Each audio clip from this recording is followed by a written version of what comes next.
1.5 kilo weight വരുന്ന white forest കേക്കായിരുന്നേ customer നമ്മളോട് ചെയ്യാൻ പറഞ്ഞിട്ടുണ്ടായിരുന്നത്. ഇതിനകത്തൊരു യൂണിക്കോൺ തീമിൽ ചെയ്യാനാണ് ആൾ പറഞ്ഞിട്ടുണ്ടായിരുന്നത്. ആൾ നമ്മുടെ സ്ഥിരം കസ്റ്റമറാണ്.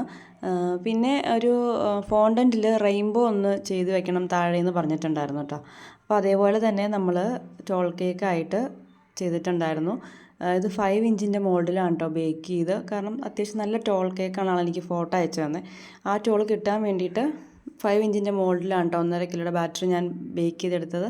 അങ്ങനെ കേക്കിൻ്റെ ബേക്കിങ്ങും ഫ്രോസ്റ്റിങ്ങും എല്ലാം കഴിഞ്ഞിട്ട് ഫോണ്ടൻറ്റിൽ റെയിൻബോയും കൂടി സെറ്റ് ചെയ്തെടുത്തിട്ടുണ്ടായിരുന്നു കേട്ടോ.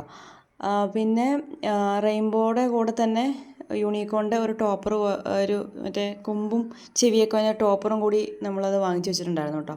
ഈ ഷീറ്റിൻ്റെ പകുതി എൻ്റെ ചെറിയ ആൾ കട്ട് ചെയ്തുകൊണ്ട് പോയതാണ് കേട്ടോ. റെയിൻബോയൊക്കെ സെറ്റ് ചെയ്ത് അത് ക്ലിയർ ആയിട്ടൊന്ന് കട്ട് ചെയ്തെടുത്തിട്ട് അതും കേക്കിലേക്ക് വെച്ച് കൊടുത്ത് യൂണിക്കോണിൻ്റെ ഒരു തീമിൽ വർക്ക് കംപ്ലീറ്റ് ചെയ്ത് കേക്ക് നമ്മൾ ഡെലിവറി ചെയ്തിട്ടുണ്ടായിരുന്നേ. പിന്നെ ഒരു 1 kg ബട്ടർ സ്കോച്ചിൻ്റെ കേക്ക് ഉണ്ടായിരുന്നു. ഇത് ആനിവേഴ്സറി കേക്കായിരുന്നേ. ഈ വെഡ്ഡിങ് ആനിവേഴ്സറി ഉള്ള ആൾ പ്രഗ്നൻ്റ് ആണ് കേട്ടോ. അതുകൊണ്ട് ഞാനൊരു കളറൊന്നും ആഡ് ചെയ്യാതെ സിമ്പിളായിട്ട് ചെയ്തെടുക്കുകയാണ് കേട്ടോ ചെയ്തിട്ടുണ്ടായിരുന്നത്. ഇതൊരു 1 kg വാനിലയുടെ കേക്കും 4 കപ്പ് കേക്കാണ് ചെയ്യാനുണ്ടായിരുന്നത്. ഇത് കസ്റ്റമൈസ്ഡ് ആയിരുന്നു. പിന്നെ ഒരു 1/2 kg റെഡ് വെൽവെറ്റ് കേക്കാണ് കേട്ടോ ചെയ്യാനുണ്ടായിരുന്നത്. അതും സിമ്പിളായിട്ട് ചെയ്താൽ മതി എന്ന് പറഞ്ഞിട്ടുണ്ടായിരുന്നേ.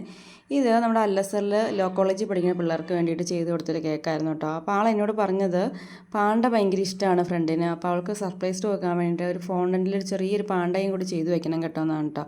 അപ്പോൾ ആ പാണ്ട വെച്ച് കഴിഞ്ഞപ്പോൾ എനിക്കതിനകത്ത് വേറെ ഒന്നും ചെയ്യാൻ തോന്നിയില്ല. 1/2 kg സ്പാനിഷ് ഡിലൈറ്റ് ആയിരുന്നു ഫ്ലേവർ. ആ സ്പാനിഷ് ഡിലൈറ്റിൻ്റെ ആ ഒരു കളറും ആ പാണ്ടയും തമ്മിൽ വല്ലാത്തൊരു മാച്ചിങ് ആയിട്ട് എനിക്ക് തോന്നിയിട്ടാ. അങ്ങനെ ആ പാണ്ടയും വെച്ച് ചെറിയൊരു ലീവ്സൊക്കെ വെച്ച് കൊടുത്ത് ലുക്ക് കംപ്ലീറ്റ് ചെയ്തെടുത്തിട്ടുണ്ടായിരുന്നു. പിന്നെ ഉണ്ടായിരുന്നത് ഒരു 1 kg വാനില കേക്കിൽ ഗ്രൂം ടു ബീക്ക് വേണ്ടി ചെയ്തെടുത്തൊരു കേക്കായിരുന്നു കേട്ടോ. അപ്പോൾ വീഡിയോസൊക്കെ ഇഷ്ടമാവുകയാണെങ്കിൽ ചാനൽ സബ്സ്ക്രൈബ് ചെയ്ത് സപ്പോർട്ട് ചെയ്യണേ. താങ്ക്